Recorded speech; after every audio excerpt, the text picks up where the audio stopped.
Hello guys, let's see CA Inter DT paper pattern and analysis. Subscribe my channel CA Hub. I will be coming up with more interesting videos for the upcoming examination. Now let's analyze our May 24, September 24 and January 25 of our DT paper. Now let's see May 24 over here. First question, everyone knows that first question is a mandatory question which is a typically from total income chapter or mix of questions only will come here. As I mentioned, first question is for 15 marks, that is from PGPP mixed base question. 2A and 2B each for 5 marks, that is residential status and TDS. 3A and 3B for each for 5 marks, that is IFOS, PGPP and capital gains. 4A and 4B set off and returns. Now let's see about September 24. So as I mentioned above, first question is total income, that is from chapter 9 we have got for 15 marks. 2A and 2B, each of the from second question to fourth question, every question came for 5 marks only. So now let's see that 2A and 2B, that is residential status and TDS. 3A and 3B, salary and capital gains. 4A and 4B, clubbing and returns. Now let's see about January 25 examination. First question is from chapter 9 total income chapter, that is 2A and 2B capital gains and TDS. 3A and 3B PGBP and IFOS. 4A and 4B set off and return. Here I have marked a box over here for 4th B from the May 24 to January 25 attempt. That means it is a mandatory question that they have been, it is not like, I didn't mean that it is a mandatory question, but it is a sequence that they are maintaining from the past 3 attempts. So as I was expecting that 4th B could be written chapter for our May 25 examination. And one more thing, when you see that here in 2A in May 24 and September 24 they have asked a residential status, but in January 25 they asked about capital gains. So there is a quite change in question paper typically from second question in our January 25 attempt.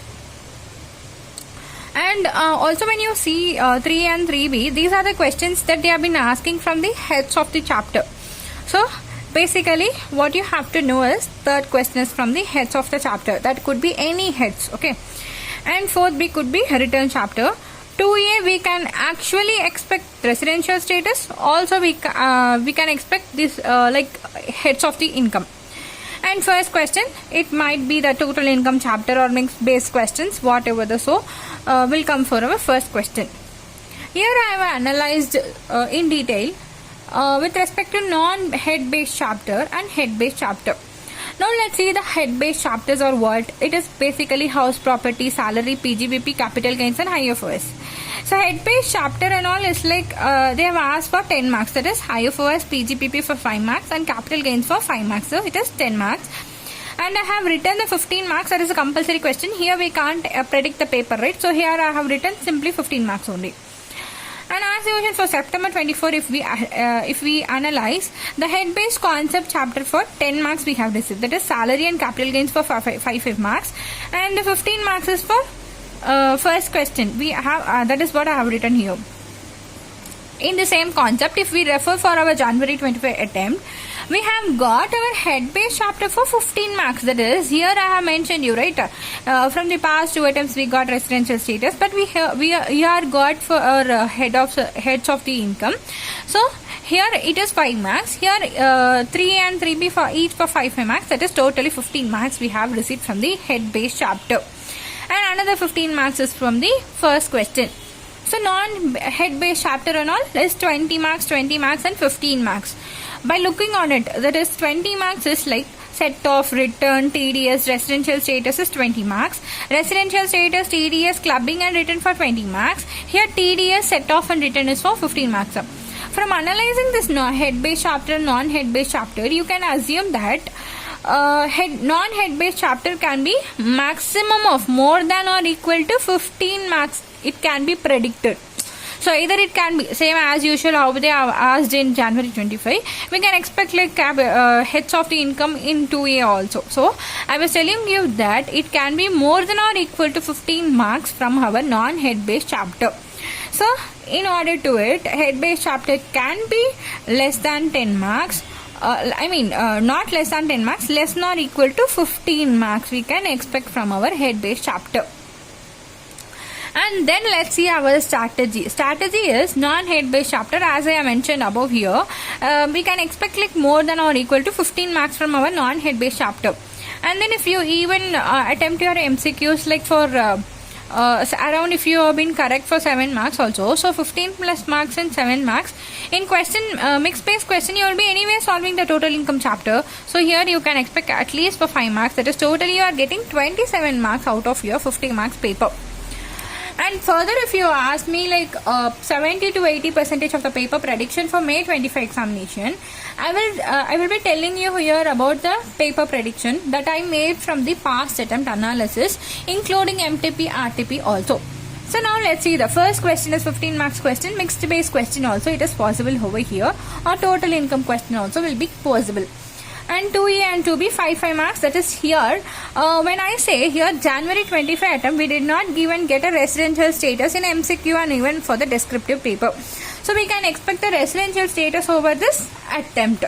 So I have written this. We can actually expect the residential status over here, but it might be sometimes there is a chance to ask the residential status in MCQ also for this time. So I was simply writing it is, as I said earlier, it is 70 to 80% prediction only. So 2A can be residential status. In 2B, if you see here, from the past 3 attempts, they have been asking the TDS chapter only. So by looking on it, we are getting the thing that this attempt might not be TDS. They may ask also a set of advanced tax also. There is a chance for these chapters also over here. And 3A and 3B, as usual I mentioned, these can be head based. And 4A and 4B, that is IFOS, set off, clubbing, deductions. Here why I do mention here IFOS is because if they wanted to increase the 15 marks over the head based chapter, they can ask like this also. So that is what I was telling you.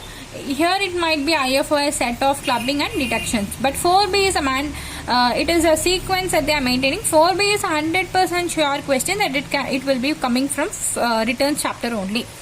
Further, about the crux of the video, you just focus on non-head based only, because the non-head based is more than 15 marks.